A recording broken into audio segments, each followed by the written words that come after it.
muslimin, muslimat umat Rasulullah yang Nabi sangat rindu, yang Nabi sangat sayang melebihi dirinya sendiri. Rasulullah sallallahu alaihi wasallam insya-Allah sangat menghargai orang yang bergembira dengan ulang tahun kelahiran Nabi sallallahu alaihi wasallam.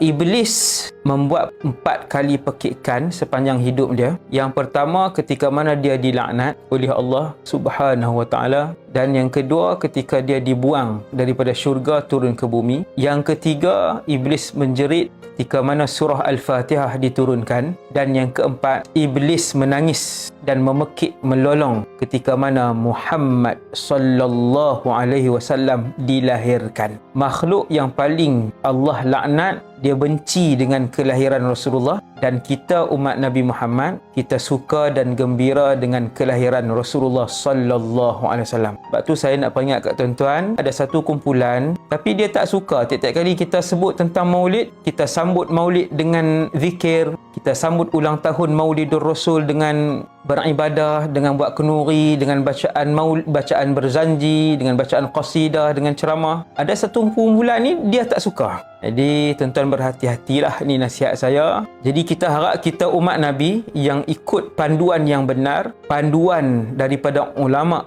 mu'tabar Ahlus Sunnah wal Jamaah. Kata Al-Imamul Qastallani, aku melihat selama 800 tahun, disebut pada zaman dia tu, waktu tu umat Islam berusia 800 tahun, mazalu yahtafiluna bimaulidi ar-rasulil karim. Mereka umat Nabi Muhammad sentiasa membuat sambutan kepada Maulidur Rasul. Tiap-tiap kali ulang tahun bulan Rabiul Awal, maka mereka akan mengadakan sambutan seperti membuat kenuri, membuat doa, berzikir, membaca sirah sebagai tanda kasih kita kepada Nabi kita Muhammad sallallahu alaihi wasallam.